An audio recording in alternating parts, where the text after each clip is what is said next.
12 महीने में 12 बार ही तो करना है ना। सभी आप लोगों से हाथ जोड़ के वंदना करता हूँ। हमारा जो चैनल है श्री सोनू महाराज, वो चैनल जरूर सब्सक्राइब करें और इन वीडियो को शेयर करते रहिए। इस भजन में क्या बोला गया?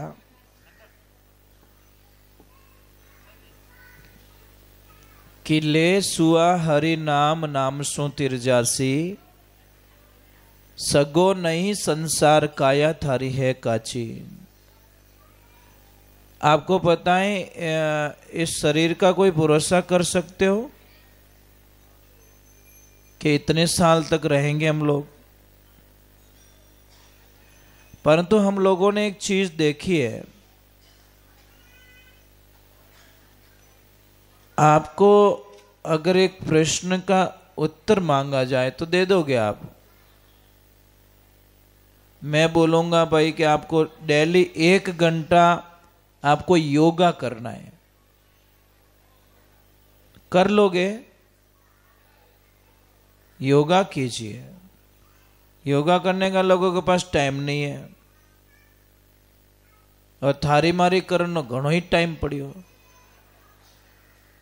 इसीलिए कहा कि मनवा नहीं विचारी, थारी मारी करता उम्र बीत गई सारी। 9-10 मास गर्भ में रियो किदी कॉल करारी, अब तो बायर काट सांवरिया करस्यूं भगती थारी। गर्भ में थे हम लोग, उल्टे लटक रहे थे, क्योंकि बच्चे का मुंह नीचा होता है, पैर ऊपर होता है, तो उल्टा लटक रहा। तो उस टाइम में भगवान ने क्यों, प्रभु एक बार मैंने बस दुनिया दिखा दे, मैं तेरी भक्ति करूंगा। पर नहीं, भूल गए साहब। कई कारण आयो बंदा, कई धंधे लागो, मान खो जावे थारो मुंडा मूंगा मोल रो। हम लोग भूल जाते हैं इन चीजों को। मतलब कुल मिला के आपसे काम निकल गया, पछ के थार जड़क ही देखिया। ये दुनिया है, समझना पड़ेगा आपको। इसीलिए इस भजन में कहा कि सत मारो मायर बाप, धर्म मारो संग साथी, गुरु देला आदर भाव, बैठनो मने हरि देशी। माटीरी गिणगोर गागरो गमरासी, ओडियो दिखनी रो चीर हैरिया में रुल जासी। ये संसार में हम रुल गए बस। हमारा मेन मकसद क्या था वो नहीं कर रहे। संसार में आप चीजों में सुख ढूंढ रहे हो, कभी नहीं मिलेगा, कभी सुख नहीं मिलेगा। ट्राई करके देखिए आप। अच्छा फर्नीचर बना के देख लीजिए, अच्छी गाड़ी खरीद करके देख लीजिए, और ज्यादा जिसके पास ज्यादा गहना है ना, उन्होंने इतनी टेंशन रहे राम।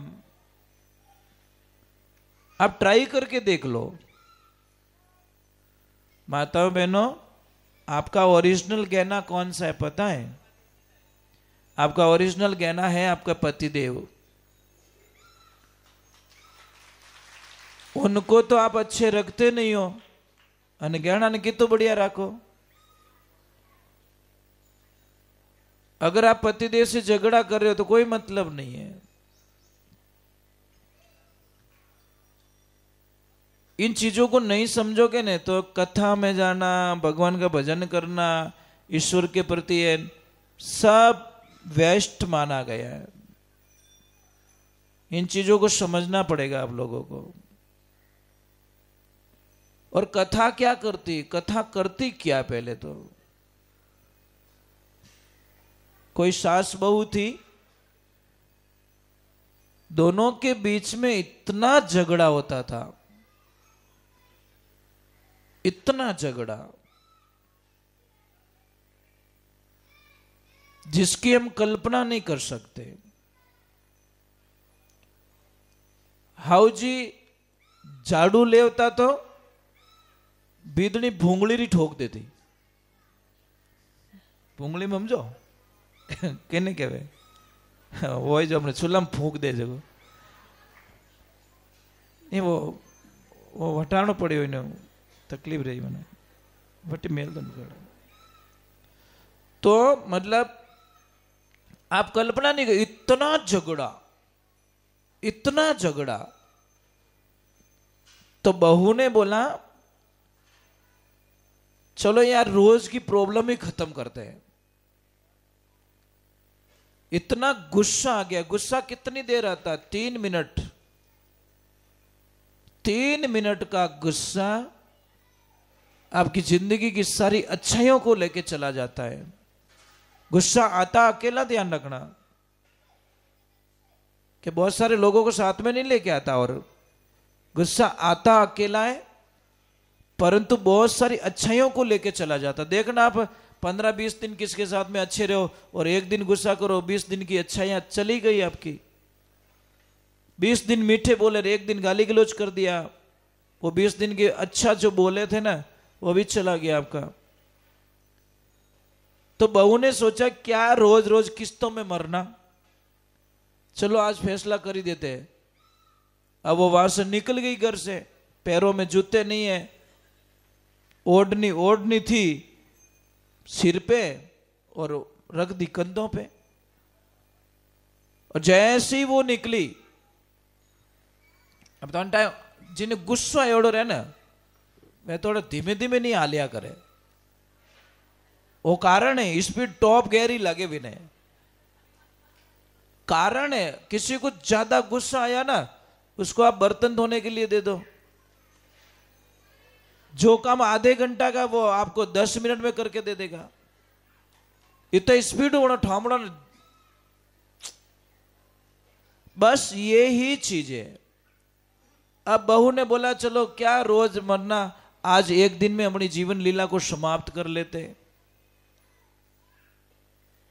और मरने के लिए निकली कि मैं पाछी आऊंज को नहीं।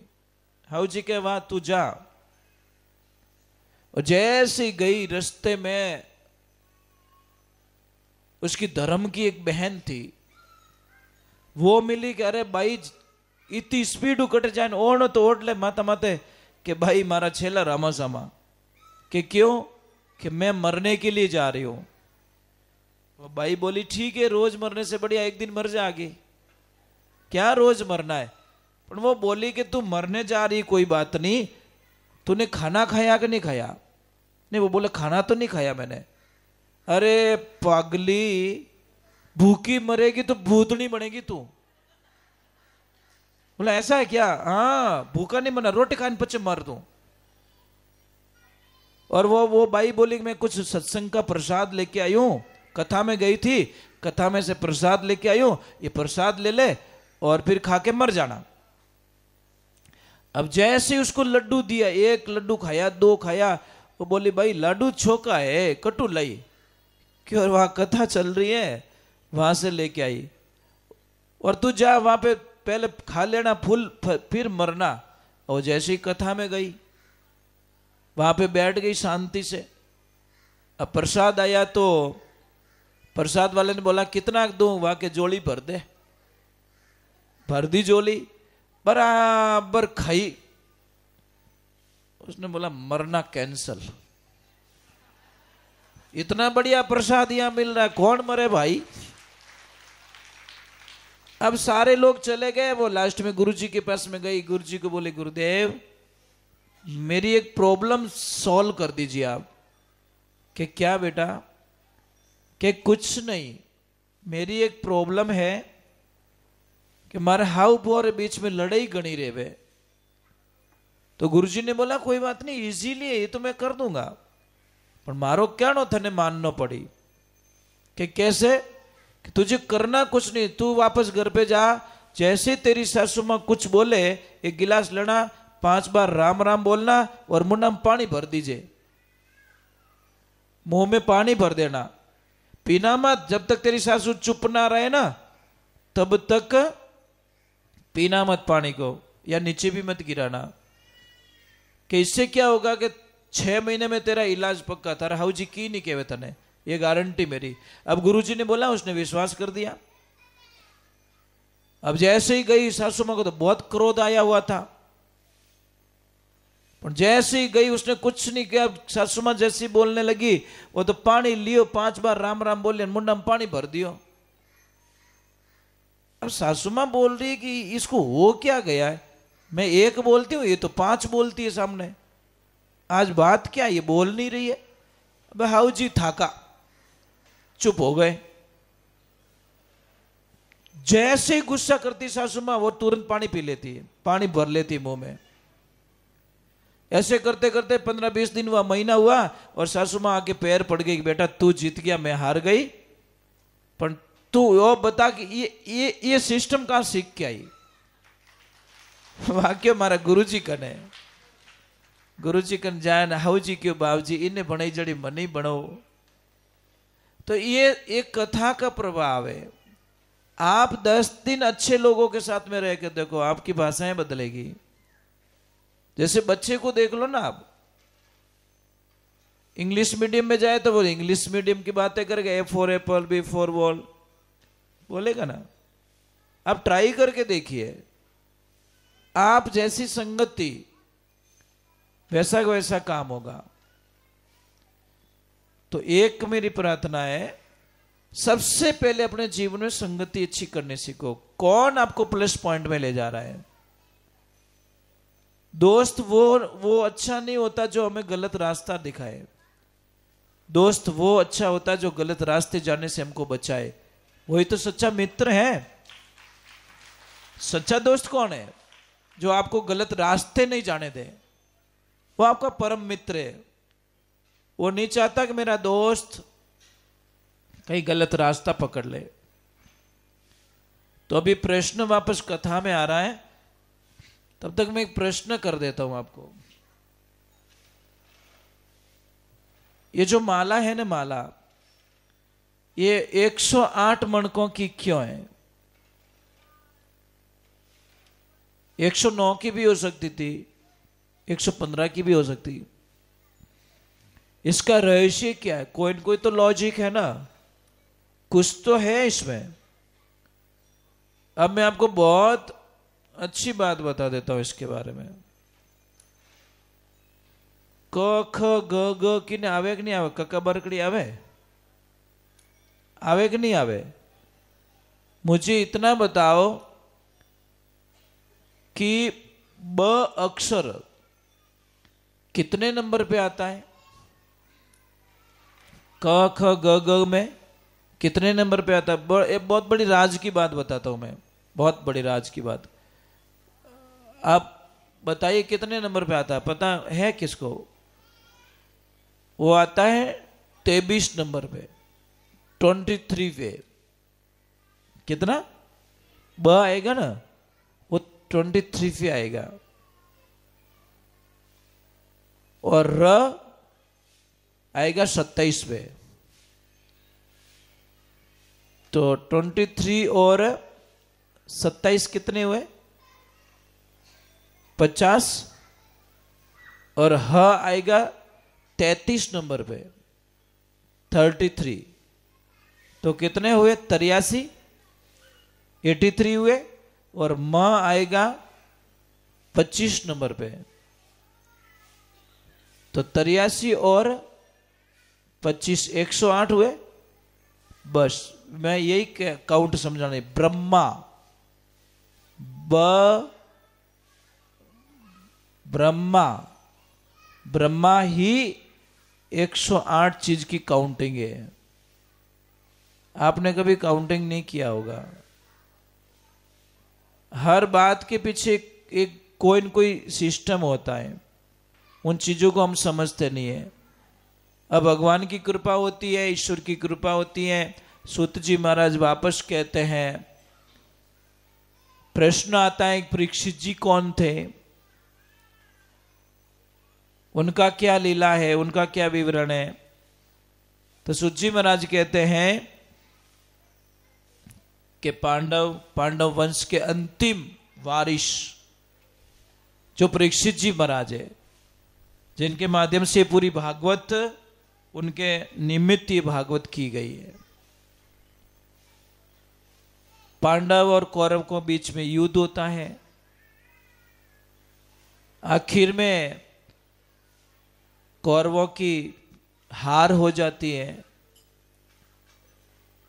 और हार होने के बाद में भगवान श्री कृष्ण को इस बीच में एक कथन आता है वापस।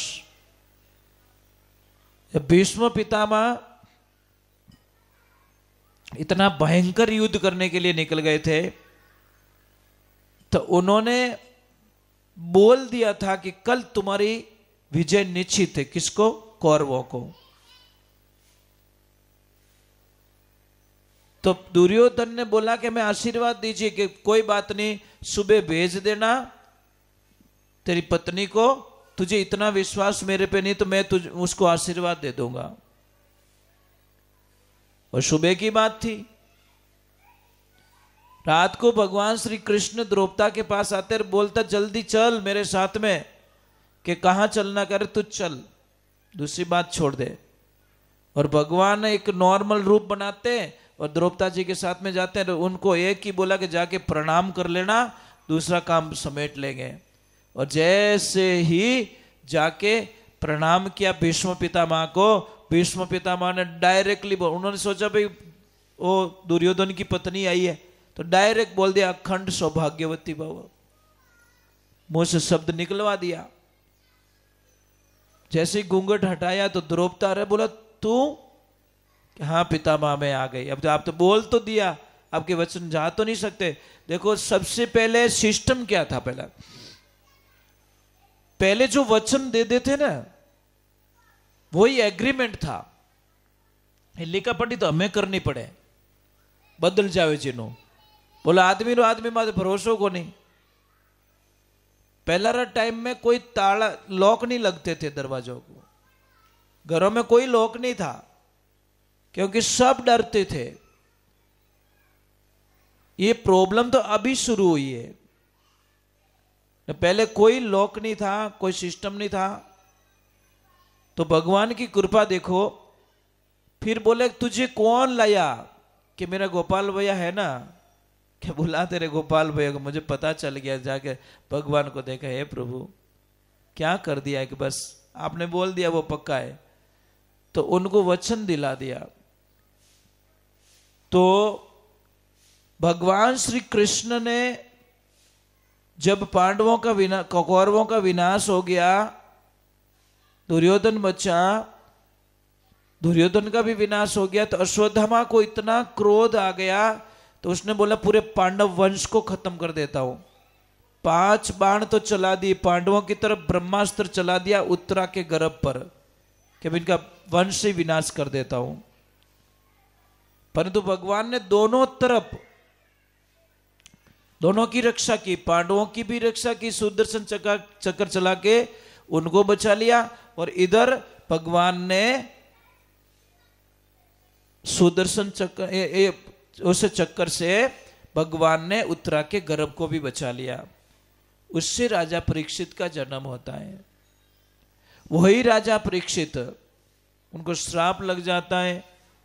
आपको पता है कलिकाल आता है, कलिकाल वो बोलता है भाई तू कौन है? मैं कलिकाल हूँ, आपके राज्य में आया हूँ। मेहमान तो मेहमान होते हैं। तो उसने बोला कि मुझे जगह दीजिए, तो जगह दे दी। व्यभिचार करे वहाँ पे जाओ, जो शराब राब पीते वहाँ पे जाओ, जो जुआ खेलते वहाँ पे जाओ। पर बोला ये तो सब वो चीज़ें, एक तो कोई अच्छी चीज़ दे दो, एक तो अच्छी जगह बैठने दे दो। तो उसने बोला सोने में चले जाओ। तो वो सोना अनीति वाले सोने का बोला, जो नीति का सोना है उसमें कलिकाल नहीं रहता। अनीति से कोई भी सोना कमाएगा ना तो उसमें कलिकाल का प्रवेश रहता है। तो बोल दिया सोने में। अभी राजा परीक्षित वापस जाते हैं अपने राजकोष में, संदूक खोलते हैं तो जरासंध का कोई पता नहीं कोई मुकुट था शायद, वो मुकुट उसने धारण कर लिया और उसमें तो कलिकाल का प्रवेश था। और जैसे ही उन्होंने पहना उनकी मत्ती मारी गई। वो जाते जंगल की तरफ, इधर उधर घूम के आते हैं, बहुत सारी सुविधाएं देखते हैं। परंतु वहां पानी नहीं मिल रहा है। तो कोई महाराज जी तपस्या कर रहे हैं, उनको बोला महाराज पानी पिलाओ, मैं राजा हूं। पानी पिलाया नहीं, गुस्सा आ गया उनको, एक मरा हुआ सांप डाल दिया गले में। और जैसे ही सांप डाला तो उनका बच्चा जो नदी में स्नान कर रहा था, उस बच्चे को बोल दिया कि तेरे पिताजी की गले में राजा परीक्षित ने सांप डाल दिया है। महाराज क्या बोले, बच्चे को इतना क्रोध आया कि बिना सोचे समझे उसने सौगंध ले ली, शपथ ले लिया, श्राप दे दिया कि जिस सांप को तुमने मेरे पिताजी के गले में डाला वही 7वें दिन तक्षक का रूप धारण करके तुम्हारी मौत का कारण बनेगा। पर वो तो राजा थे महाराज, वापस गए, उनको बहुत पछतावा हुआ कि मैंने क्या कर दिया, मैंने क्या कर दिया, मैंने क्या कर दिया, इसकी सजा मुझे मिलनी चाहिए।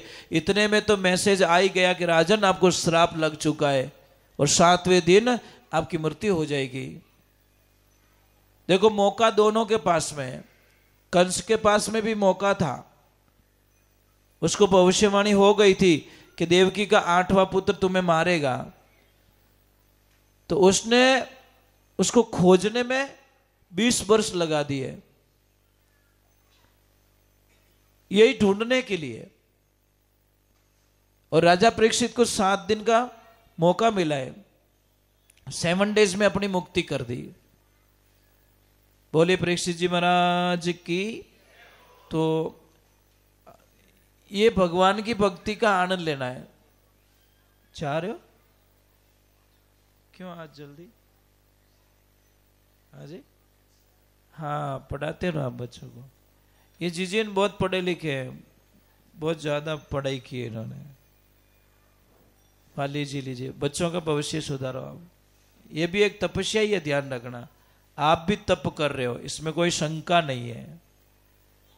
तो हम लोग बोलते हैं भाई एक बात का ध्यान रखें, आप जिंदगी में इतना ध्यान रखें, कहीं पे भी जाओ, भगवान के मंदिर जाओ, कहीं पे भी जाओ, कई बोलते हैं कि समझ लीजिए, मैं आपको एक बात बता रहा हूं, कोई मैया थे भगवान के मंदिर जाते थे, हमेशा मंदिर जाते थे, पर एक दिन उन्होंने बोला यहाँ तो रोज अभी बहुत सारे लोग आते हैं और बहुत चिल्लाते, वो करते हैं, इसलिए मैं अब मंदिर में नहीं आऊंगी मैं। तो पुजारी जी ने बोला मैया क्यों नहीं आ रहे हो? कि नहीं मैं नहीं आऊंगी महाराज, यहाँ तो बहुत सारे लोग हो हल्ला करते हैं। महाराज जी ने बोला कोई बात नहीं, एक काम करो, एक गिलास लो, हाथ में डालो और मंदिर के 7 परिक्रमा लगा दो। जब 7 परिक्रमा लगाई, लास्ट में पूछा कि परिक्रमा कैसी रही? अच्छी। तो अब यहाँ पे कोई आवाज आई आपको? कि नहीं। अरे कि मैया आवाज तो बहुत आ रही थी, परंतु हुआ क्या, तुम्हारा ध्यान गिलास में था, इसीलिए साइड की कोई आपको आवाज ने नहीं सताया। तो पुजारी जी ने वही बोला कि बस मैं यही कहना चाहता हूं, मैं यही कहना चाहता हूं कि तुम दुनिया की तरफ ध्यान दोगे तो वहां ध्यान नहीं जाएगा।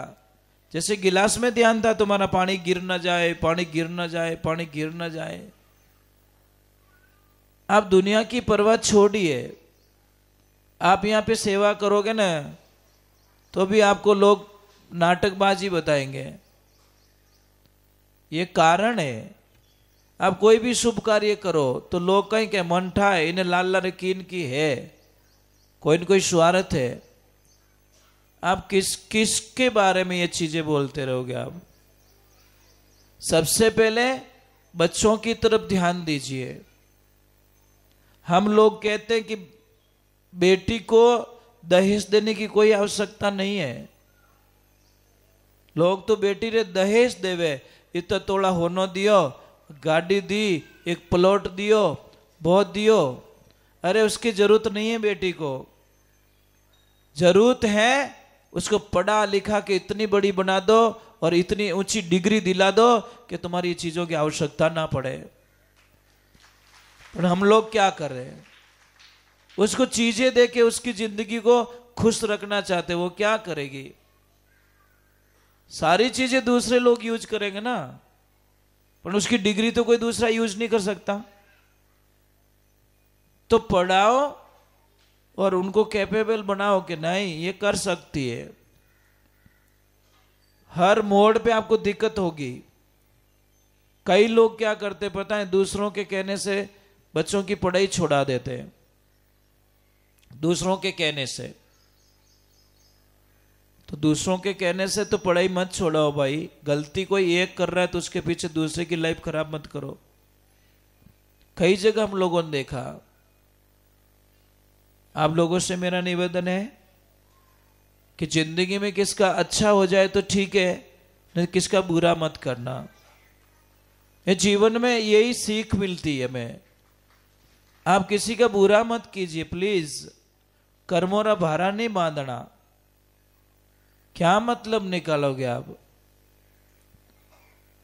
अभी चलो एक छोट, अब अपनो थोड़ी दिक्कत हो रही है, शायद वो कीर्तन करना अपनो है। हाँ, तो मतलब तकलीफ पहले तो नहीं होती थी, अब क्यों हो रही है?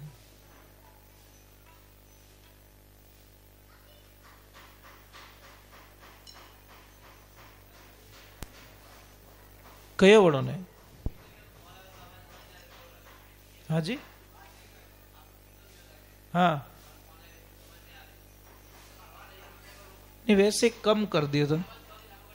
हाँ वो पहले ऊपर पड़ा था ना, इसलिए वो दूर जाता था। अभी क्या आवाज जाके लास्ट पत्रे से टकरा देती है।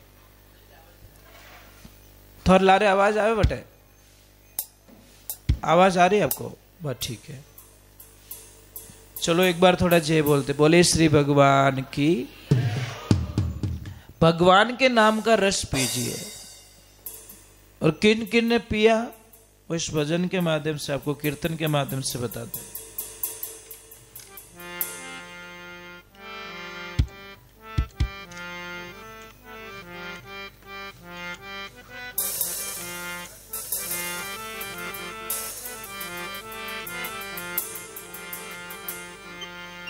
बोलिए श्री भगवान की, गौ मात की, अनंत कोटि संत महात्माओं की।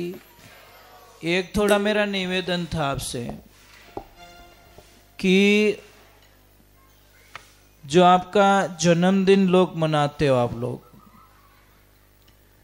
आपके बच्चे का भविष्य अगर अच्छा करना है, बच्चे की जिंदगी में अपार खुशियां आए, तो जो जन्मदिन की जो मनाने की जो प्रक्रिया है ना, वो थोड़ी बदलनी पड़ेगी आपको।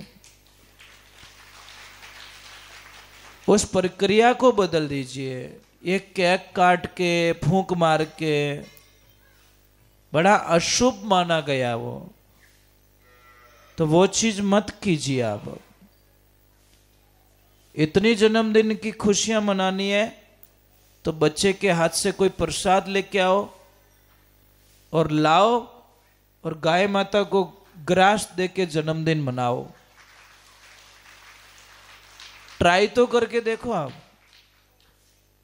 गाय माता के दरबार में आप देखिए, तप करने की एक विधि बताई गई है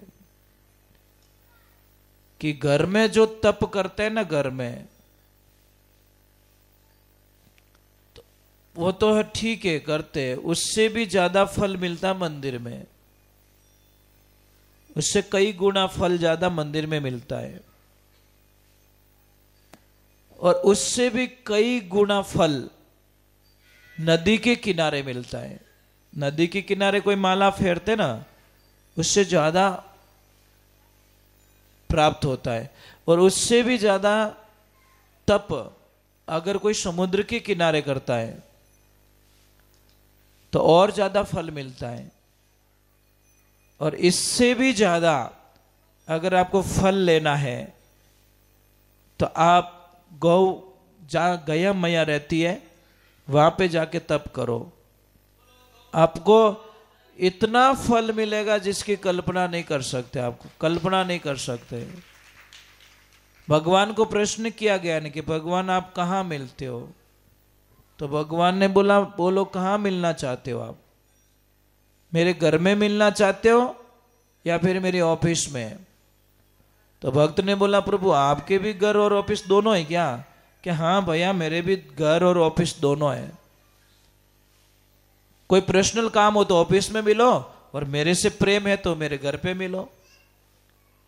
तो भक्त ने पूछा कि आपका घर का है ऑफिस का है, कि जो मेरा मंदिर होता है ना वो तो है मेरी ऑफिस, वहां पे सारे लोग मन्नत मांगने आते हैं, वो मेरी ऑफिस है।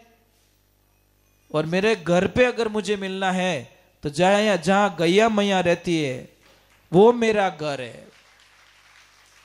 तो आप ये मत सोचना भगवान यहाँ नहीं है, भगवान जहां पे गैया मैया रहती है वहां भगवान होते हैं।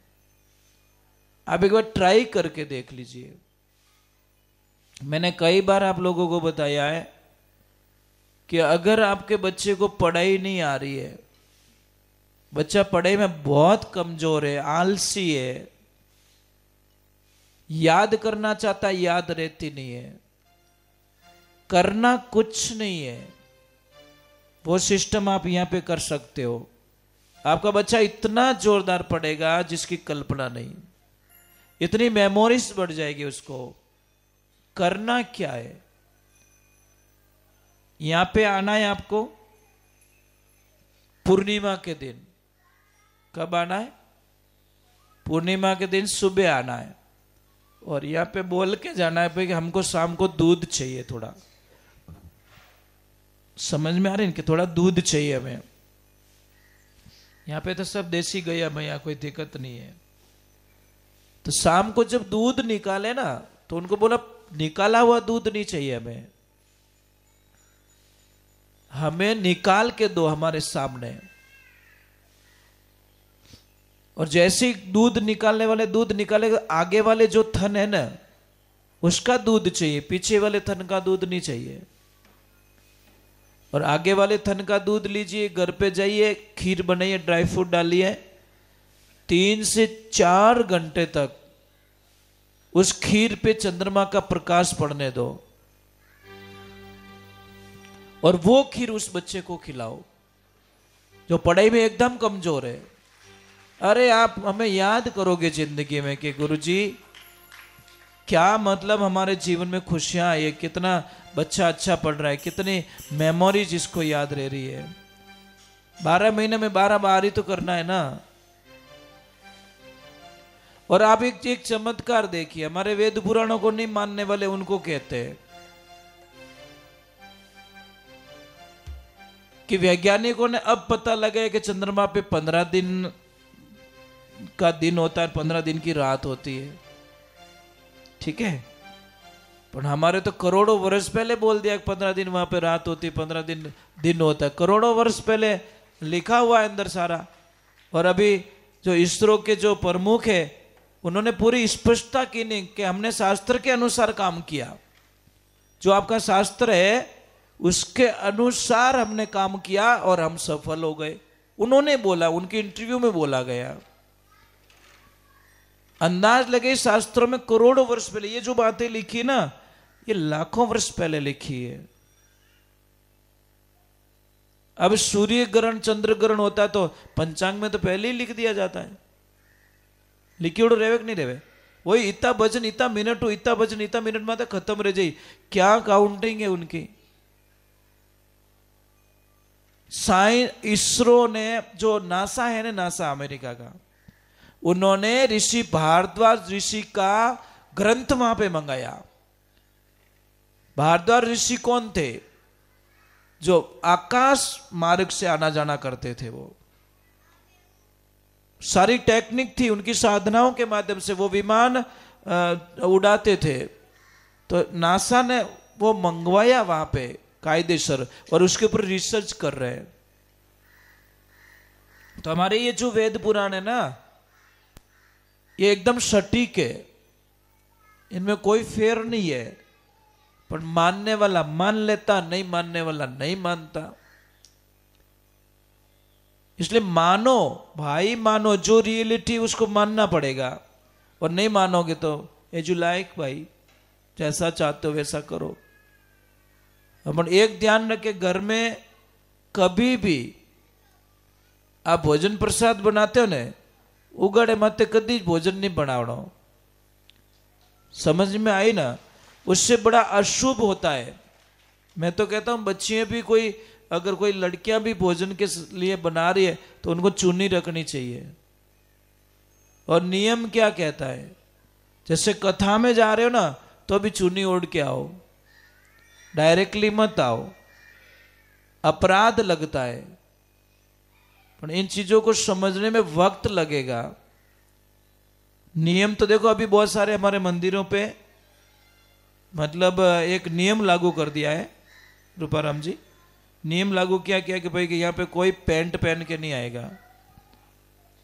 पाबंदियां लगा दी गई है भाई कि पैंट पहन के आओगे तो आपको यहाँ से आउट होना पड़ेगा, अंदर एंट्री नहीं होगी। मंदिर है ये, कोई फिल्म का टॉकीज नहीं है। परंतु ऐसी ऐसी जगह पे हम ऐसे वस्त्र धारण करके चले जाते हैं। अभी छोटी सी बात है, तो होम में बैठो पेंट पहन बेवो गई जीजी माता तो होम में बेवण है, कहो नहीं मैं तो जींस पहन पीछे होम करूं। आप अपनी वेशभूषा में होते हो, तो ये चीजें समझनी पड़ेगी ना आप लोगों को। भाई सुंदरता तो आपके ओरिजिनल ड्रेस में है। सुंदरता देखो हमारे राजपूती पोशाक में, सुंदरता देखो आपकी ओरिजिनल ड्रेस में, कितना अच्छा लगे। और इन चीजों को समझने में वक्त लगेगा। शुरुआत हमें करनी पड़ेगी, घर से शुरुआत करो भाई। घर में कोई बात नहीं, तुम रखो, कोई दिक्कत नहीं है। परंतु बाहर कहीं पे भी जा रहे हो तो मर्यादा में जाओ। साहब एक छोटी सी बात है, बहू होती न बहू,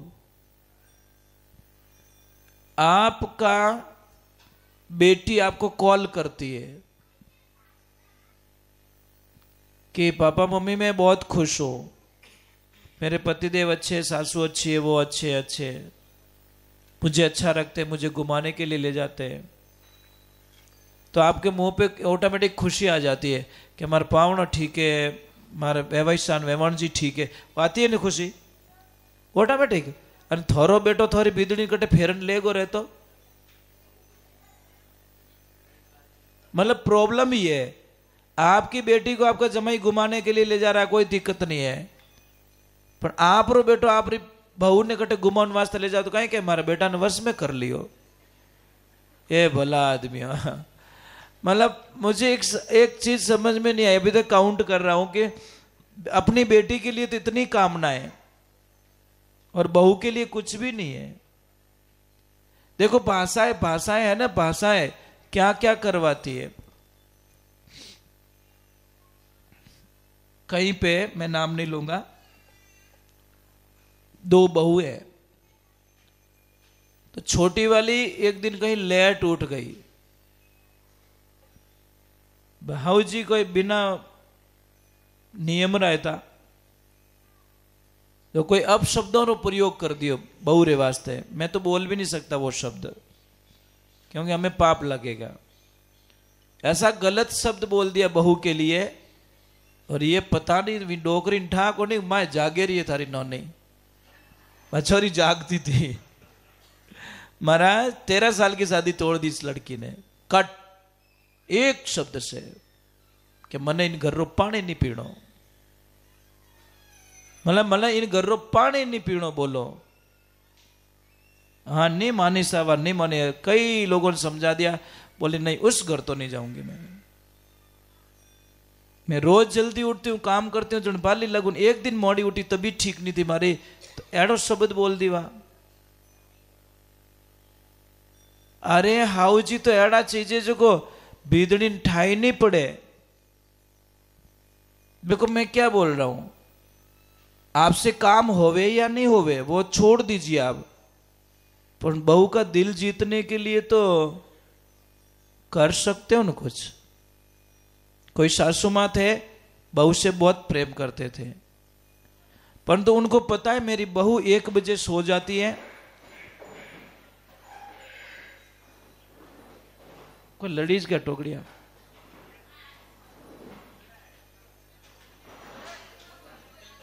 नहीं, कोई लड़ीज क्या टोकरिया है?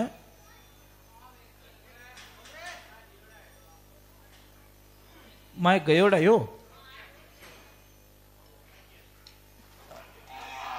हाँ एकदम पड़ गया।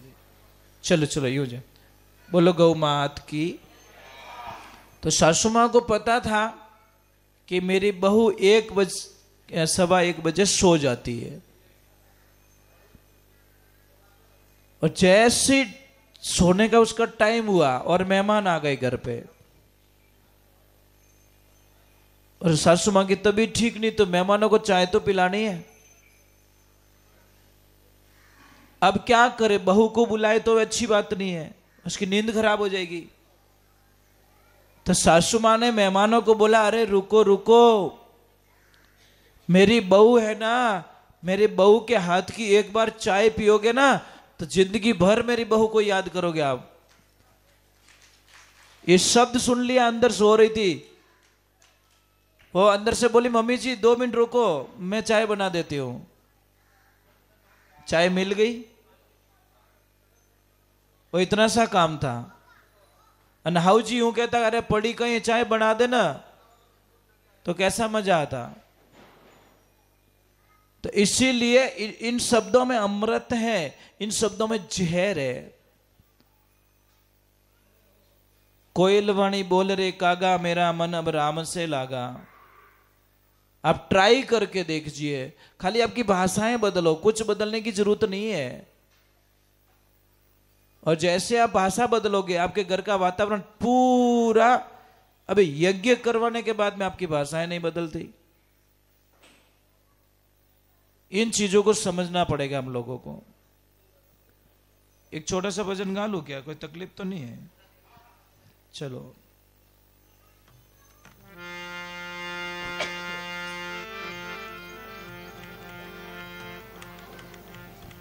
बोलिए श्री भगवान की।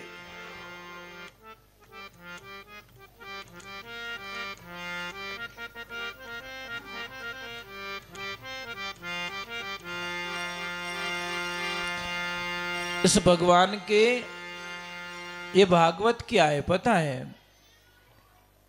वेद पुराणों का जो वृक्ष है उसका पका हुआ फल है। और पका हुआ फल कितना अच्छा लगता है, रस बनता है। तो इस रस को पीने वाला चाहिए, पीजिए, आप कोशिश कीजिए। भोजन जैसे जरूरी है जिंदगी में, उसी प्रकार भगवान का भजन भी जरूरी है। एक से काम होने वाला नहीं है। आप ट्राई करके देख लीजिए। अभी फरवरी महीना था, फरवरी महीने में अपने एक जीजी थे जयपुर के, पूजा सिंह जी, राजपूत घराने से भाई साहब, वो भगवान के इतने करीब चले गए, इतने करीब चले गए कि उन्होंने भगवान से शादी की, कृष्णा से। और 350 बाराती आए साहब बारात में, कितने, और वो कृष्णा के साथ में वृंदावन लौट गए, बस हमेशा के लिए भगवान के हो गए। आप दुनिया है, मैंने बोला ना, आप दुनिया को कितना भी खुश रखो, नहीं होंगे खुश आपसे। आप ट्राई करके देख लीजिए, कोई खुश नहीं होगा आपसे। गरज होगी तब बोलेंगे, मीठे बोलेंगे, परंतु महाराज जैसे ही आपसे काम निकल जाएगा, वो ही लोग, अरे जिस थाली में हम खाते हैं ना, उसी थाली में कुल्ला करके थूक लेते हैं। जबकि थाली में हाथ धोना भी पाप बताया गया है। जो थाली में भोजन करते हैं ना, उस थाली में हाथ धोना पाप बताया है। दूसरे नंबर, जो बेटी अपने पापा से बहुत ज्यादा प्रेम करती, बहुत ज्यादा प्रेम, उस बेटी से मेरा निवेदन है, कुंवारी बेटी को कह रहा हूं, जिसकी शादी हो गई वो नहीं कर सकती। जो बेटी पापा से बहुत ज्यादा प्रेम करती है वो बेटी अपने पापा के साथ में एक ही थाली में खाना खाए, पापा के साथ में कोई अनहोनी घटना नहीं घटेगी। आप ट्राई कर दीजिए। कुंवारी बेटी हो ना, वो पापा के साथ में खाना खाए एक थाली में, क्योंकि साक्षात वो देवी के रूप में। और जब भी आपकी बेटी की शादी की तैयारी होवे, समझ में आ रहा ना आपको, जब भी बेटी की शादी की तैयारी हो जाए कि भाई 10-15 दिन बाद में इसकी शादी है, इसका ब्याह हो जाएगा, तो आपको करना क्या है? बेटी को चेयर पे बैठाए, सोफे पे बैठाए, और माँ बाप दोनों पग धोवना बिना, बेटी रा पग धोना और पैर धो के कुमकुम के चरण मंडवाओ, उसको एक कपड़े पे मंडवा दीजिए और उसको बोल बेटा मंदिर तक हाथ जोड़ ले, तेरे हाथ से दीपक कर ले, और वो जो कपड़ा होता है ना उसको बढ़िया फ्रेम में मंडवा दो, बढ़िया फ्रेम में मंडवा दो, क्योंकि वो आपके घर की लक्ष्मी है। मैंने कई जगह सुना है, कई जगह मैंने सुना कि महाराज जब तक हमारी बेटी घर में थी हमारे कोई प्रकार की कमी नहीं थी, पर महाराज जब से हमारी बेटी हमें छोड़ के गई, हम लोग तो रोड पे आ गए, बर्बाद हो गए। तो कई कई बेटियां नसीब लेके आती है, सच में भाग्य लेके आती है, पूरे परिवार का कल्याण कर देती है। और हम तो यहां कहते हैं कि बेटी पहली डिलीवरी में अगर किसको बेटी हुई नहीं वो बड़े भाग्यशाली है, क्योंकि शास्त्र में लिखा है 10 बेटों की बराबर एक बेटी को गिना गया है। कितना? 10 बेटों के बराबर एक बेटी अगर हो जाए तो 10 बेटों के बराबर गिनी गई है वो।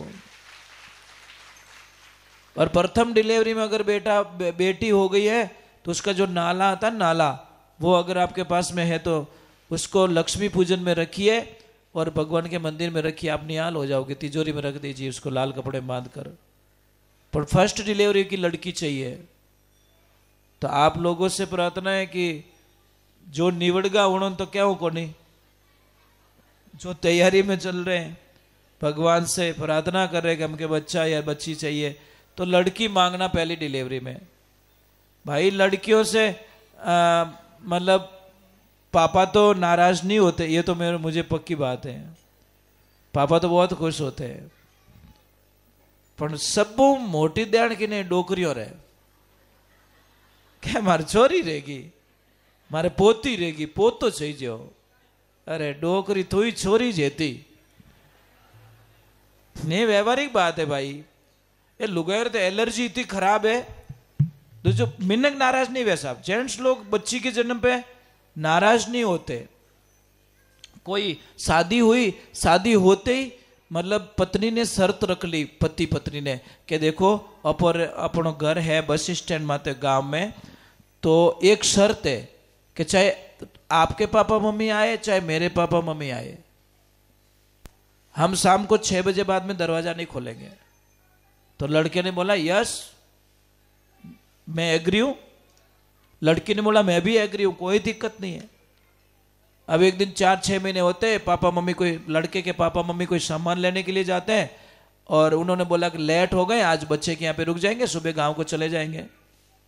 पर जैसे आके दरवाजा बजाया और लड़की बोली शर्त याद है ना? अरे हम वचन के पक्के। कौन बोला? लड़का। वचन के पक्के। बेचारे पापा मम्मी बाहर से चिल्ला रहे, वो दरवाजा नहीं खोल रहे। उन्होंने सोचा बच्चे शायद सो गए बेचारे, तो वो वहीं पे बाहर ही पूरी रात निकाल दी उन्होंने और सुबह गांव को चले गए।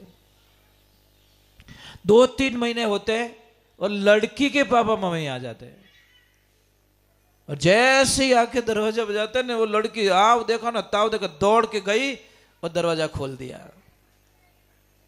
बोले ये क्या कर रही है? तो शर्त, क्या तुम्हारी शर्त गई पानी में, मैं मेरे पापा मम्मी को बाहर खड़ा नहीं रख सकती, मैं इतनी मजबूत नहीं हूं।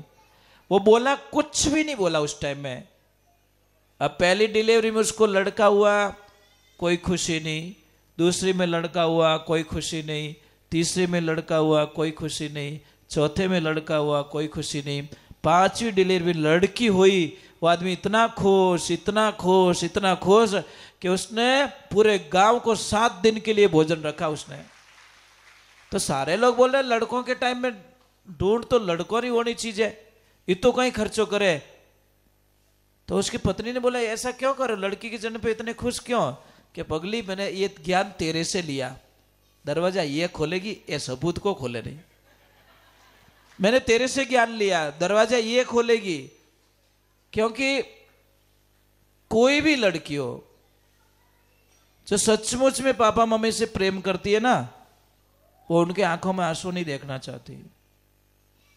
पण हे माताओं बहनों, एक बात रो ध्यान रखजो, मैं सबने कह रही हूं, थारो भाणजो या भाणजी वड़ों नु कदी चरणों रे हाथ मत लगाव दीजो, थने घणो नुकसान आवेला।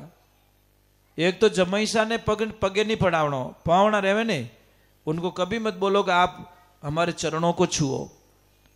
बहुत अपराध माना गया है, क्योंकि आपने कन्यादान किया है, इसलिए आपके लिए सर्वोपरि है आप रो जमाई। समझ में आ रही नहीं? शास्त्र ये बता रहा है हमो। तो जमाईसा ने कदीज नहीं कहना मारे पगे लगो, हाथ जोड़ सकते हो, यहां तक सीमित है। और एक भाणजो या भाणजी, उनसे कभी चरण छूने मत दो, बहुत नुकसान आएगा। आप ट्राई करके देख लीजिए, मना किया हुआ है, भाणजा और भाणजी चरण नहीं छू सकते। आपने तो पावना तले में नहीं की, बापड़ा घर बार काट दो। रस प्यासा अमृत अमृत है, और इनको जो भी भगवान का रस पिया है नाम का, आप इतिहास उठा के देख लीजिए। आप जिन्होंने पिया वो अमर हो गए। मीराबाई ने पिया अमर हो गई, कर्माबाई ने पिया अमर हो गई, रविदास जी ने पिया अमर हो गए। जिन्होंने जिन्होंने पिया, आज उनका शरीर तो नहीं हमारे सामने, परंतु उनका नाम तो है। इसलिए आप कर्म करते रहिए। क्योंकि गीता कोई पढ़ते हो? गीता कौन कौन पढ़ते हो ये बताओ? गीता के दूसरे अध्याय में हमको संसार में जाने के लिए छूट दी गई है। भगवान श्री कृष्ण कहते जाओ गृहस्थी जीवन बसाओ, पर 18वें अध्याय में वापस बोल दिया कि अब धापगा रहो तो पाछा जाओ, जाओ तुम, छूट है तुम्हें, गृहस्थी जीवन बचाओ, तुम्हारे पोता पोती नाता जो भी है वो तुम सिस्टम पूरा करो। परंतु अगर आप अभी निर्वृत्त हो गए हो, रिटायर्ड रही हो, बाद में आप चेयर में तो नहीं बैठ सको, बैठ सको नहीं ना, बस।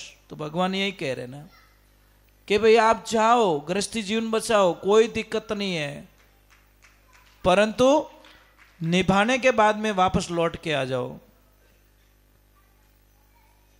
और गीता के 4थे अध्याय का 13वां श्लोक थोड़ा पढ़ लेना, ताकि जिसके भी दिमाग में वो जातिवाद का जहर घुला हुआ है वो थोड़ा निकल जाएगा। भगवान श्री कृष्ण क्या कहते हैं? मैंने वर्ण व्यवस्था बनाई है, मैंने जातिवाद नहीं बनाया। चारों वर्ण मैंने बनाए हैं, कोई जाति मैंने बनाई नहीं है। भगवान श्री कृष्ण खुद गीता में कह रहे हैं, फिर भी ये जाति का पता